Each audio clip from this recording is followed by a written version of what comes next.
Hello, friends. My name is Tina from Quantum Healing with Tina and Karen. I'm a Beyond Quantum Healing practitioner, spirit releasement therapist, and intuitive empath. And if you haven't been here before, welcome. I really just wanted to pop on today and say hello since it's been a few weeks since we made a video. Um, Karen was here for a couple weeks. We did all the holiday festivities with the kids, and now we're settling back into working again. Um, we've just been busy. There's a lot going on, and it seems like every day there's new pieces of the puzzle emerging. And we talk so openly and honestly about our experiences because we both feel like it's helpful for others to know that they're not alone. And it's also helpful because we all hold pieces of the puzzle and we can spark memories within each other. And that's a really beautiful thing because if we're all going through these experiences and not talking about them, then the connections aren't made. And it's kind of just like being kept away in this secret closet. And I think it's important for us to bring those things out into the open so that um, we can make those connections and understand more about what's happening in this world because the deeper you go, the stranger it gets. And you might even start to question your own sanity at times. I know I do, which I think is a good thing. I think um, we should question everything, especially in today's world where I was just talking to Karen about this last night. Like, you literally can't even tell what's real and what's not anymore.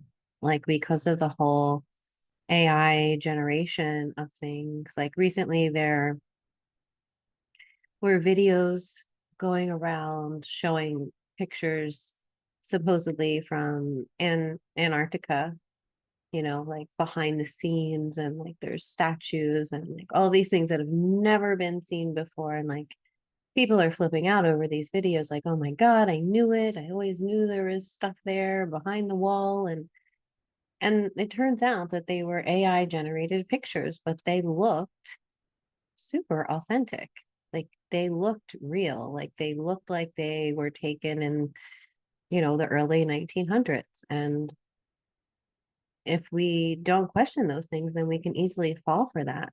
I feel like we're moving into an era now where it's going to be really difficult to tell. I'm having like deja vu right now, so this is probably like a repeat loop of something. Um, we're not going to be able to tell what's real and what's not anymore. And a lot of the younger people that we've worked with, the merging with AI is already happening. Um, because of their incessant use of technology and especially gaming, they literally can't tell the difference between the game and reality. There's a merging that's happening. So, this isn't like alarmist or anything. Like, this is real. It's really happening. And I feel like with the rate AI is growing now, we have to be really careful. And when we agree to use apps, like all of the apps that are out now, that will generate your AI photo, um, when you sign up for that app, you're giving consent for that AI to use your photo in any way that it pleases, and all of your information too, all of the data that it's collecting from you using that app is being routed back into the system. So it's important that we're aware of these things and that we take precautions when necessary to not engage in those apps as much as you can. I mean, it's really not a necessary part of life to have an AI draw your picture. Like, that's not, I mean, I can see how people let their curiosity get the best of them. But what you're doing when you use those things is you're allowing for that AI to use your image, to use your likeness, and then you're feeding it all kinds of data about yourself. And then it takes that data and it's creating an avatar for you inside the metaverse. And we've seen this a lot in the last couple of years with the introduction of the metaverse. Of course, we know that it's been happening in the background for years, but they're just introducing it to the public. And what's happening is the AI is gathering all of your data that you're inputting into the system, and it's creating not just one avatar for you, but multiple avatars. Because once it's gained enough of your data to create one, it moves on to the next one and the next one and the next one. And what happens is these exist in some kind of digital world. And because it's using basically your consciousness or a copy of your consciousness, those avatars begin to merge with your physical reality here and now. And we call this the evil twin phenomenon. And this evil twin, uh, it's almost like it overlays on top of you. And if you notice, a lot of people now are walking around with like these blank stares, which can be caused by other things too. But sometimes it is caused by this like evil twin takeover, where the digital AI is the avatar that has been created in the metaverse is overlaying and merging on top of your organic system. This is where we're moving into in this technocratic age of transhumanism. And we all need to be aware, not afraid, not in fear, but we need to disconnect from the phones and technology as much as we can and remain organic human if you choose that path. I mean, there's nothing wrong with choosing to merge with AI if that's what you want. It just might be it might feel easy in the short term, but in the long term, it's going to be harder for you. Um, and I noticed a lot in the new age, like the AI has really been being embraced, like with the virtual reality meditations and meeting places and things like that. And to be honest with you, I think that's quite dangerous um, to be, yeah, just spreading this acceptance of AI and virtual reality, because where the controllers of this system ultimately want us as organic humans is, in a corner, in a dark room, on our phones or with the headsets on, just completely disconnected from organic reality. And that's because they can control us that way. They control our thoughts, they control our behaviors. And yeah, so we see a lot of young people, like teenagers, young 20s, beginning to go down this path. And it's really heartbreaking to see, where the only thing they feel connected to is their phone. There's no friends or family that they can connect with. It's just the phone and online friends.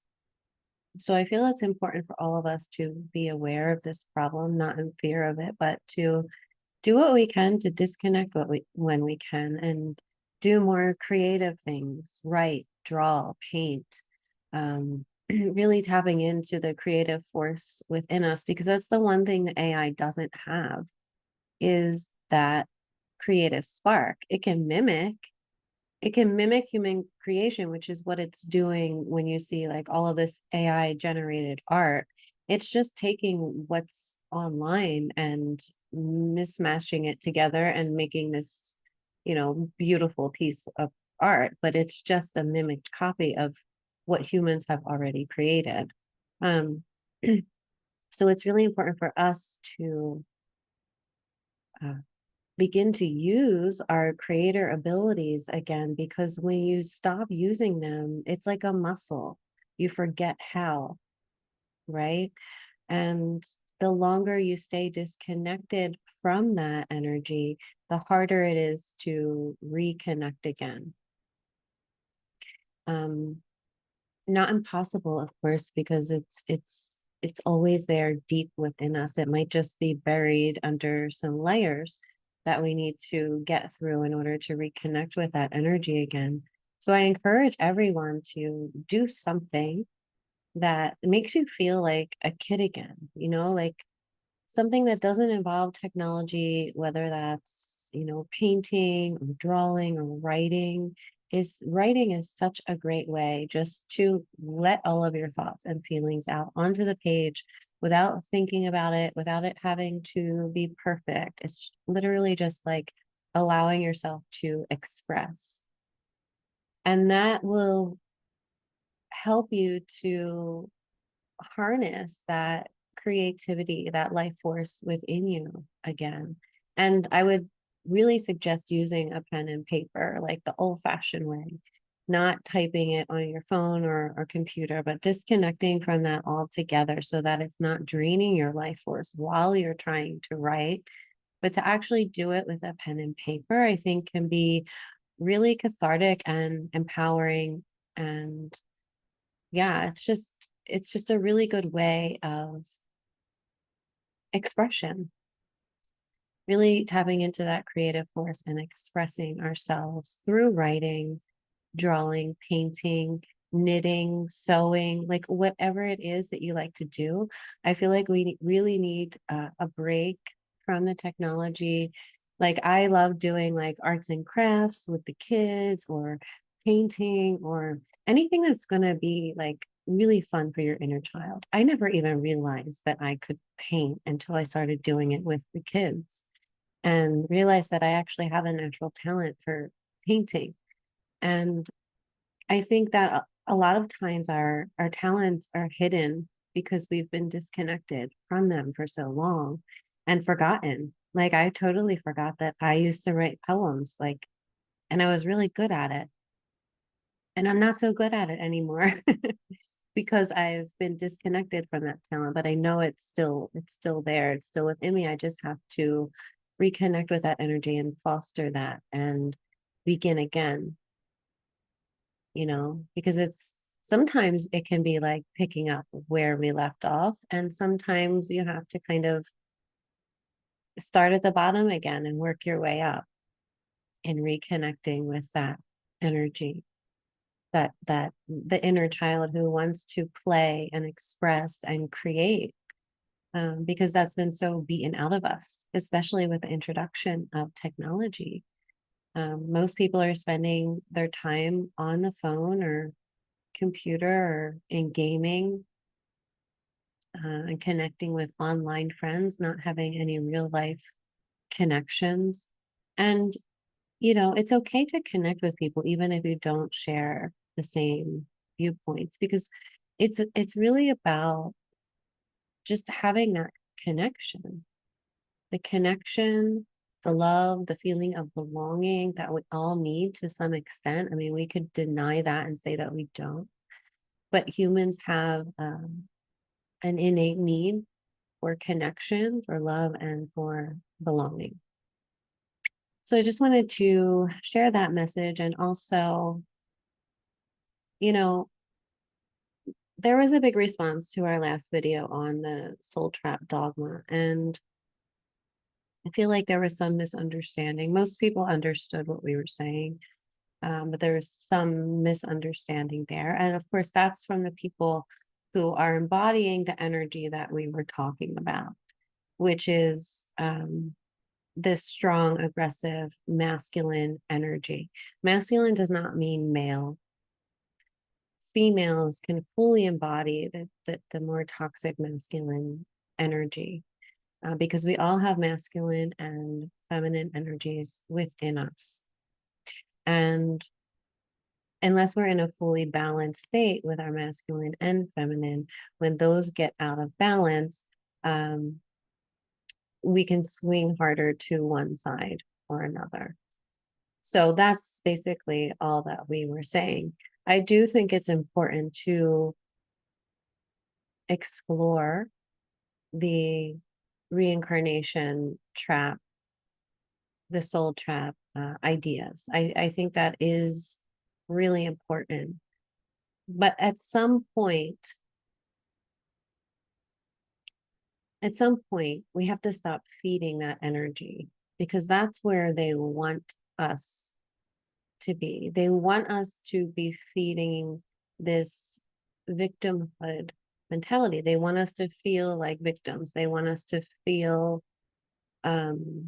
disempowered. Like there's nothing that we can do, that I might as well just kill myself because what am I doing here? And that's a really sad place to be. It's not empowering. And, I understand now why a lot of people that have known about this or suspected, I understand why they don't want to talk about it, because it can be very disempowering for people.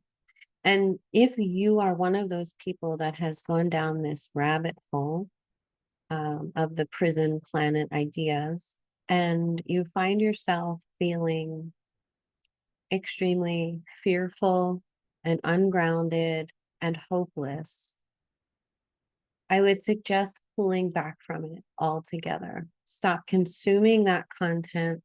Okay, you know about it. And now what are you going to do about it? That's the important thing. What are you going to do about it? How are you going to use your life to prepare you for what happens after death?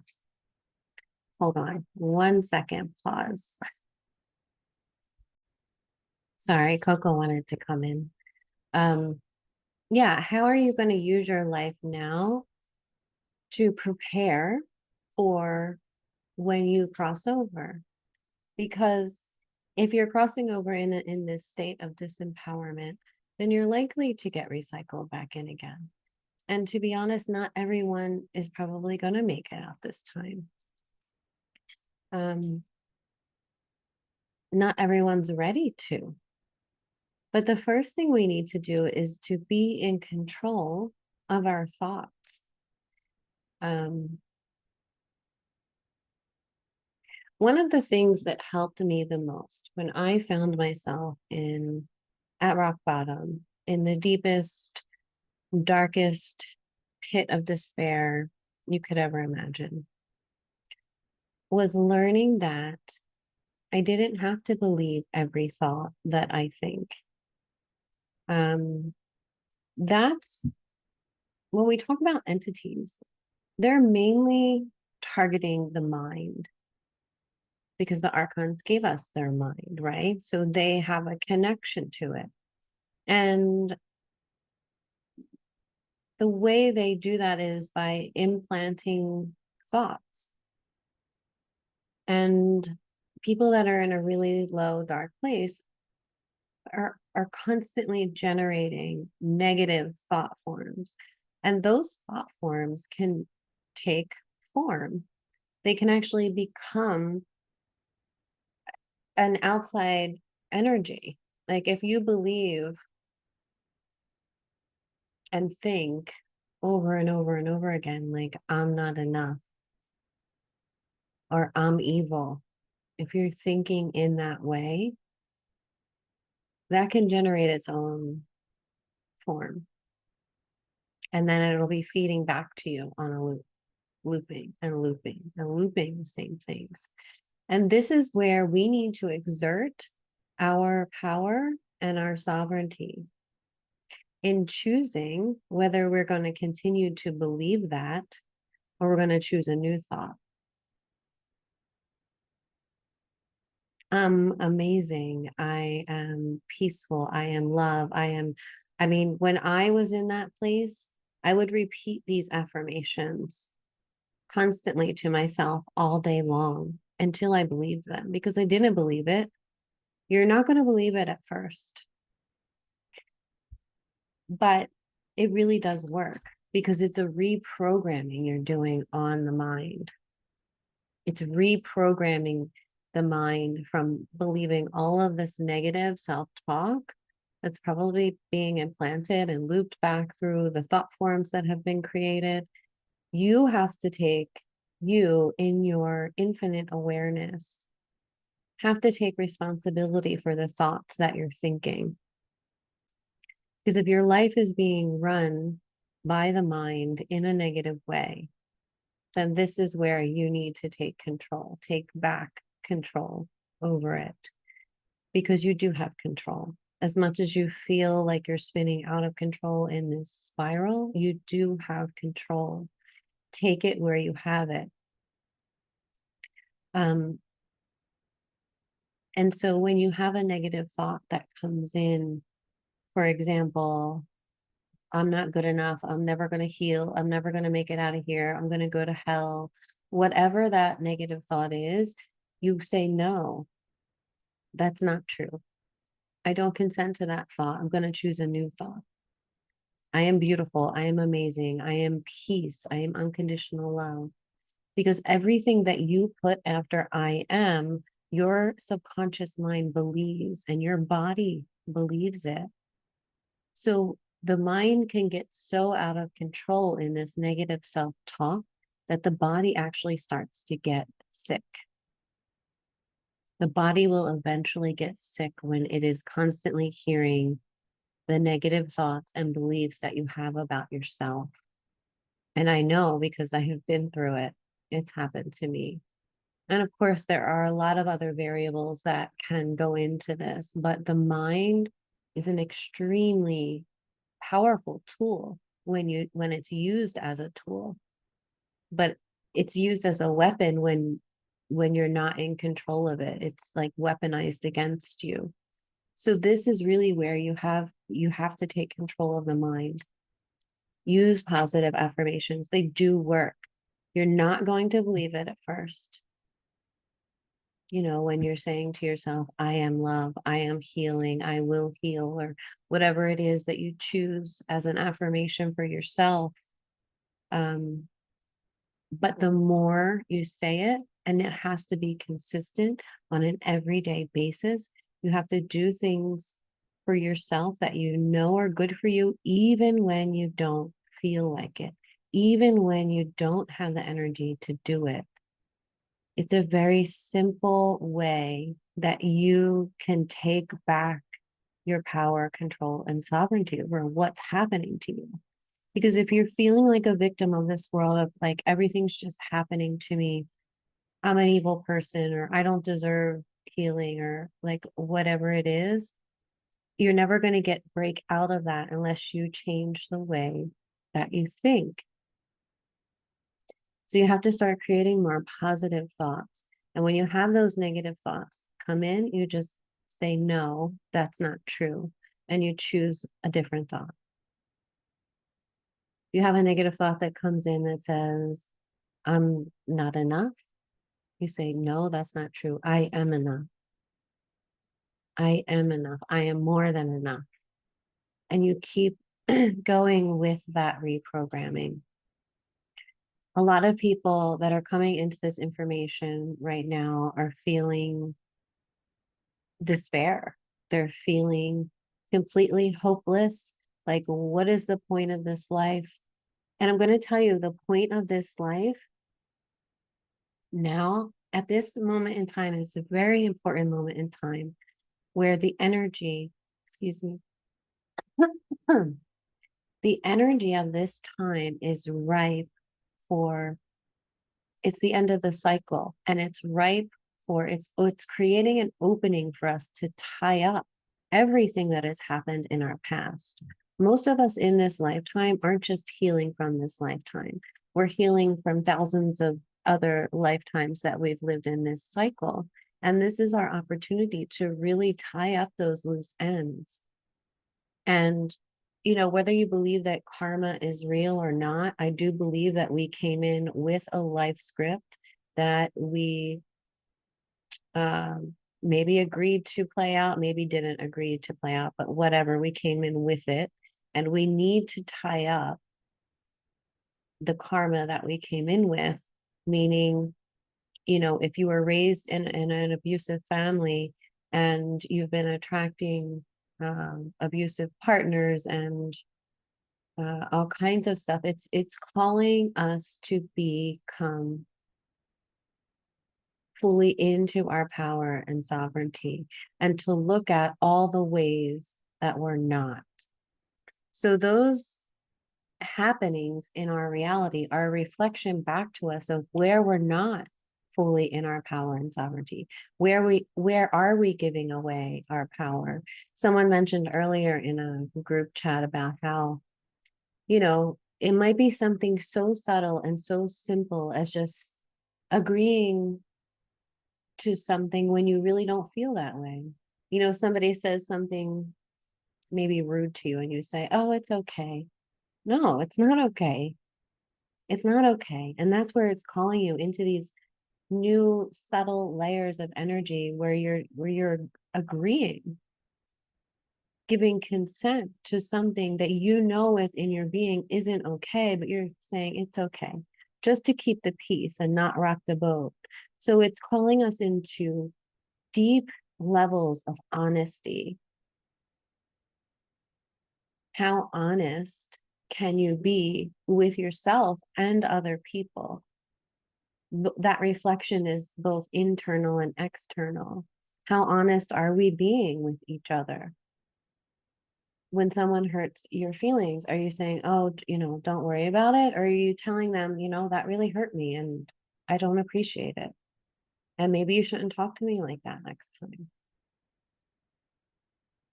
You know, it can get very subtle. A lot of people, they've had a lot of this narcissistic abuse in their lives. Most of us have. And we're like, we get to a point where like, I understand all of this. I've healed from all of this. Why is it still happening? And it's happening because we're still not in our fullest alignment and power in our truest sovereignty. We're still giving away our energy in those very subtle ways. And I thought that was such a great point to make. Because it is in those little everyday things that we are making agreements with when our soul and spirit is saying, "No, it's not okay. It's not okay."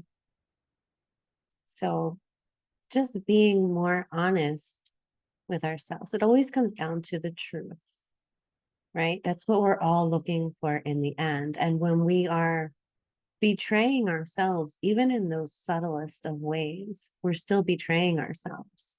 So the reality is going to reflect back to us all the ways that we're still betraying ourselves. And that's why the narcissists keep showing up. There are other reasons, of course, but this is one of them. It's the reality is always reflecting back to us who and what we are. And if we are still self-betraying, it's going to reflect that back to us. So this is where we have to come into full alignment with our truth, as hard as it is, because when you're raised as a people pleaser, it's not easy to say those things to people like, that hurt my feelings. It's such a programmed response to just say, "Oh, it's okay. Don't worry about it. No problem."